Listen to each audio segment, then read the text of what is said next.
Supreme court का चला जोरदार हथौड़ा, एक झटके में पलट दिया हाई कोर्ट का फैसला, देखता रह गया पूरा देश। इन दिनों सुप्रीम कोर्ट अपने ऐतिहासिक फैसलों के लिए चर्चा में बना हुआ है। कई मामलों की सुनवाई करते हुए सुप्रीम कोर्ट कभी हाई कोर्ट के फैसलों को रद्द कर रहा है तो कभी हाई कोर्ट के फैसलों पर रोक लगा रहा है।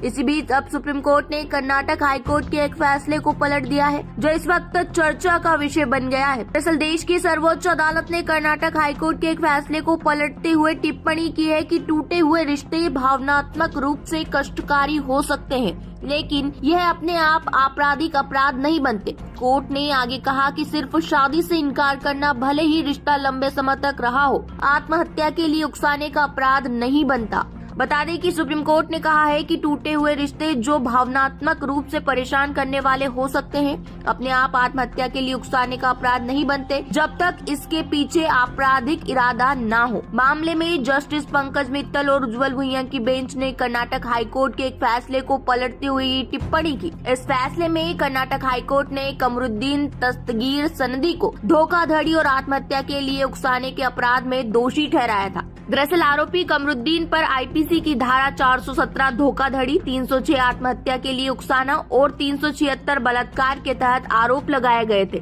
ट्रायल कोर्ट ने आरोपी को सभी आरोपों से बरी कर दिया था, लेकिन राज्य सरकार की अपील पर कर्नाटक हाई कोर्ट ने आरोपी को 5 साल की सजा सुनाई और 25,000 रूपए का जुर्माना लगाया। एफआईआर के मुताबिक मृतका की मां ने बताया कि उनकी 21 साल की बेटी और आरोपी 8 साल से एक दूसरे से प्यार करते थे और अगस्त 2007 में आरोपी ने शादी करने से मना कर दिया, जिसके बाद लड़की ने आत्महत्या कर ली। दरअसल जस्टिस मित्तल ने अपने 17 पन्ने के फैसले में लड़की के 2 डाइंग डिक्लेरेशन का विश्लेषण किया और पाया कि न तो दोनों के बीच शारीरिक संबंध का आरोप था और न ही आत्महत्या के लिए उकसाने का कोई इरादा। इसके बाद कोर्ट ने कहा कि टूटे हुए रिश्ते भावनात्मक रूप से कष्टकारी हो सकते हैं, लेकिन ये अपने आप में आपराधिक अपराध नहीं बनते। अगर कोई पीड़ित आत्महत्या करता है जो किसी प्रकार की क्रूरता के कारण हो सकता है, तो भी इसे आपराधिक अपराध मानने के लिए आरोपी की मंशा साबित करनी होगी। सिर्फ शादी से इनकार करना, भले ही रिश्ता लंबे समय तक रहा हो, आत्महत्या के लिए उकसाने का अपराध नहीं बनता। इसलिए सुप्रीम कोर्ट ने आरोपी को बरी कर दिया और कहा कि ये मामला एक टूटा हुआ रिश्ता है, न कि आपराधिक आचरण। बहरहाल सुप्रीम कोर्ट के इस फैसले को लेकर आपकी क्या राय है, हमें कमेंट बॉक्स में कमेंट करके जरूर बताएं।